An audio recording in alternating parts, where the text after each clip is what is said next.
ఊరి పెంటేలూరుగూడ ఎన్టీఆర్ జిల్లా పెంటేలూరుగూడ.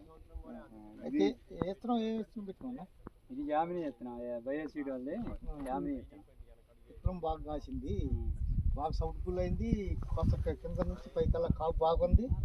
విత్తనం మంచి కాలు కాలేదు, రంగు ఉంది, కాయ బాగుంది, మంచిగా ఉంది, మంచి నీట్గా ఉంది.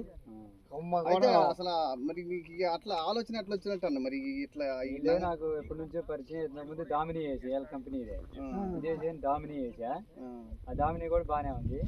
ఏడు మళ్ళీ కొత్త రకం వచ్చిందని ఇంకా ఇది ఇచ్చే వేసిన. దానికన్నా ఇది ఇంకా బెస్ట్గా ఉంది, బెస్ట్గా ఉంది. విత్తనం కింద నుంచి కూడా 7 వేసినప్పుడు 26-27 క్వింటాలు వచ్చింది చేను. ఖర్చు పెద్దది పెట్టిన మళ్ళీ కొత్త రకం వచ్చిందంటే కనుక చాలా తోటలు చూసినలే కానీ ఏడ మాకు సుడుబుల్ అయినట్టు కానరాలేదు. సరే పెంటలూరుగూడలో ఇట్లా పెట్టిండు రైతు అంటే అసలు ఈ రోజుల్లో ఇంకా అసలు ఇంకా ఎట్లా పండించేది ఎవరు ఉన్నారు? ఆయన చూసుకుంటూ అతను గంతగానంగా ఏడున్నాయి తోటలు అనుకుంటూ మామూలుగా వస్తూనే ఉన్నాం, అనుకుంటూ మామూలుగా చూసుకుంటా ఎన్ని ఏడ చూసినా బాగాలేదు, ఉన్న తోట ఏడు ఆయన దూరం ఆడుకుంటూ వస్తున్నాం. అయితే మీ పేరు చెప్పారు, ఎంతలోకి అది చూద్దాం పాండి అని మేము కనుక వచ్చినాం. వచ్చేసరికి తోట కనుక కాసింది, సౌండ్ అయింది. ఏ రైతు అని వేసుకోవాల్సిన ఈ కాలం ఈ టైంలో అసలు ఎంతగానో ఉందంటే అనుకోవాల్సిన ఒకసారి.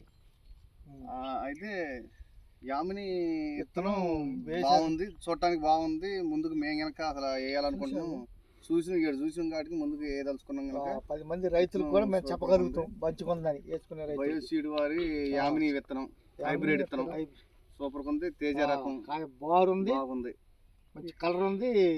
ఇత్తు దీని నిండా ఇత్తు కూడా ఉంది,